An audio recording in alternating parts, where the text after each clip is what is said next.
Olá! Para explicar como é descoberto algo no CERN como o bóson de Higgs, achei melhor recorrer ao brilhante jovem Pedro Loss, graduado pela Universidade Federal de Santa Catarina. Ele criou o canal Ciência Todo Dia, onde fala de física para seus atuais 2 milhões de inscritos, uma marca fantástica em se tratando de física, um tema bastante árido, ainda mais aqui no Brasil. Ele faz um trabalho muito bom, com certeza não é viajante da maionese, como é o meu caso. Ele tem uma capacidade fantástica quando se trata de explicar uma coisa bem rara nos tempos atuais. Por isso, tomei a liberdade de usar parte de seu vídeo para o que desejo mostrar. Recomendo prestar atenção na parte em que ele fala do zoológico de partículas, com 10 mil leões e um pinguim, que é o bóson de Higgs. Em 2012, o Grande Colisor de Hadrons, ou LHC para quem for mais íntimo, observou pela primeira vez uma partícula prevista teoricamente 50 anos antes, o bóson de Higgs. Essa descoberta foi considerada de extrema importância para a ciência moderna, e inclusive foi tópico de diversas notícias ao redor do mundo, sendo possivelmente o maior acontecimento científico da década. Um ano depois dessa descoberta, os físicos Peter Higgs e François Englert receberam o Prêmio Nobel de Física pela previsão da existência do bóson de Higgs. Ou seja, é bastante importante. A descoberta da antimatéria marcou o começo de uma caçada por novas partículas.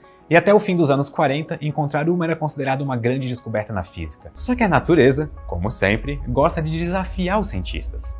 Se eles queriam mais partículas, eles acharam mais partículas. Só que eles acharam tantas que isso basicamente se tornou um problema. Em poucas décadas foram descobertas literalmente centenas de novas partículas, como por exemplo, muons, neutrinos, mesons K0, K+, e K-, mesons Ki+, e menos, e claro, os mesons Pi0, Pi+, e Pi-. E não podemos nos esquecer dos meson delta, como delta-, delta-0, delta+, e claro, o delta++, porque aparentemente tudo isso existe. Eu literalmente poderia passar o resto do vídeo falando o nome de partículas, mas eu vou poupar vocês disso. Em resumo, para cada letra do alfabeto grego, os físicos encontraram umas 4 partículas mais as suas antipartículas. Inclusive, eles se referiam a isso como o zoológico de partículas. E ninguém tinha a menor ideia de como explicar tudo isso. Se antes os físicos usavam partículas para descrever como a física funcionava, agora a natureza jogou tantas partículas na cara deles que o problema se inverteu completamente. Era preciso encontrar algo na física para explicar de onde vinham todas essas malditas partículas. Caso essas inúmeras novas partículas fossem todas fundamentais, os físicos muito provavelmente teriam encerrado a física naquele momento e ido para casa tomar um banho relaxante. Catalogar e entender a relação de todas essas partículas seria um trabalho sobre-humano. Então uma abordagem diferente era necessária.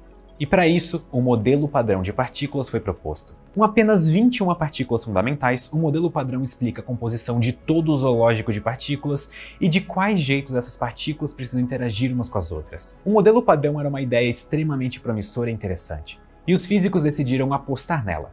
Só que tinha um problema. Muitas das partículas do modelo padrão não tinham sido descobertas, e descobrir elas se tornou a missão da física de partículas.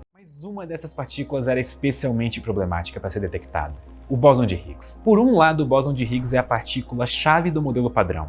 Sem o bóson de Higgs, o modelo padrão simplesmente não funciona. Por outro lado, o bóson de Higgs não é o tipo de partícula que realmente atua nas escalas da física atômica e nuclear, que é justamente a escala em que a maior parte dos experimentos são montados. E isso torna esse bóson uma partícula extremamente difícil de ser detectada experimentalmente. A partícula mais importante é a mais difícil de ser encontrada.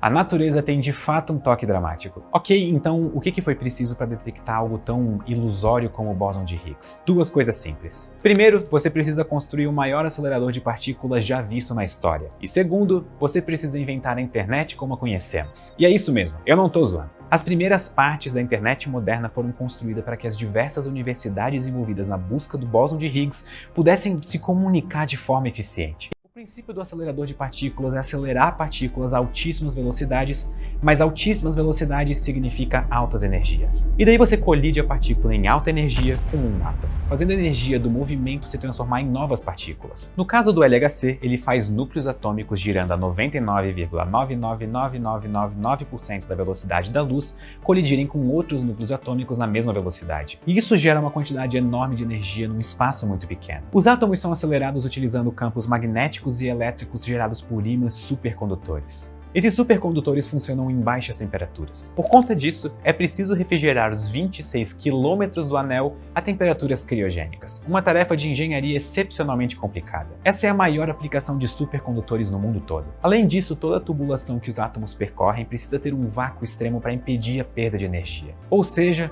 é preciso fazer vácuo em 26 km de tubo. Uma vez que os átomos girando em sentidos opostos nos túneis do LHC atingem sua velocidade máxima, eles são colocados em rota de colisão. Essa colisão em altíssima velocidade gera temperaturas de 1 quadrilhão de graus Celsius em um espaço do tamanho de um núcleo atômico. Essa temperatura é alta o suficiente para vaporizar um núcleo atômico, o que libera uma quantidade imensa de energia. E de acordo com E igual a mc ao quadrado, essa quantidade de energia é liberada na forma de partículas de matéria. Essas condições são tão extremas que basicamente todas as partículas do zoológico inteiro podem se formar durante a colisão. Isso é tipo ir em um zoológico com 10 mil leões e um pinguim só para ver o pinguim. Eu queria ver um pinguim. O que complica o objetivo é que nós queremos achar apenas uma delas, o bóson de Higgs, que é a nossa chave do modelo padrão. Durante uma colisão, em torno de 1 bilhão de partículas cruzam esses detectores, gerando em torno de 1 petabyte ou 1000 terabytes de dados por segundo. É como procurar uma agulha num palheiro. Só que a palha está a 1 quadrilhão de graus Celsius e a agulha é menor do que um átomo. Por isso a região do anel do LHC onde a colisão acontece é cercada por detectores para os mais diversos tipos de partículas, com o objetivo de determinar a energia da colisão e quais partículas foram geradas. Se alguma dessas partículas era de fato um bóson de Higgs, os detectores vão contar pra gente. Armazenar e analisar todos esses dados é um trabalho muito grande para um laboratório só. Então esses dados são distribuídos para as inúmeras universidades e laboratórios envolvidos ao redor do mundo. E em 2012, todo esse trabalho duro se pagou. Depois de 4 anos de operação do detector, eles conseguiram achar exatamente o que eles buscavam.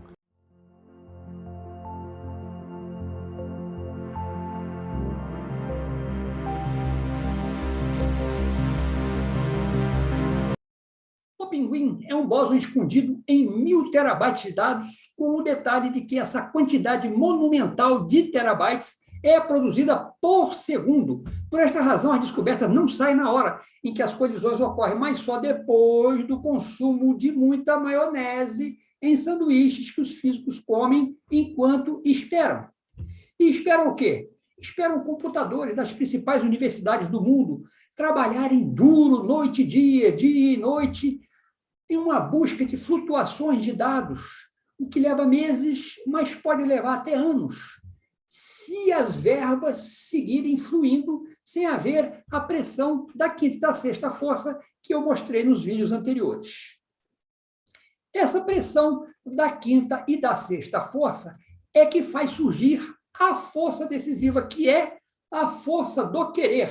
Querer o quê? Querer encontrar agora o bóson de maionese no meio da maçaroca de dados produzidas pelos detetores. Mas, Marco Polo, você é economista, como é que está dando pitaco na maçaroca de dados do CERN? Ora. Torturar os dados para que confessem a realidade é tarefa de economistas. Todo mundo sabe disso. O economista consegue mostrar a realidade que ele quer, bastando ter um monte de números nas mãos. Por isso, temos bastante experiência em detectar as coisas nas entrelinhas, até mesmo quando se trata de uma realidade anunciada por físicos de ponta. Você quer ver? No próximo vídeo, você vai entender o recheio de maionese que fez a opinião pública voltar os olhos para o CERN, acreditando que a instituição fez uma descoberta amparada por forças divinas, pois o bóson seria a partícula de Deus. Não perca! Se você gostou do vídeo, eu peço que vá ao meu site, maioneses.com. E se você estiver no YouTube, eu peço que se inscreva no canal, isso vai me ajudar muito. E também clique ali na mãozinha de positivo, que também vai me ajudar. Muito obrigado.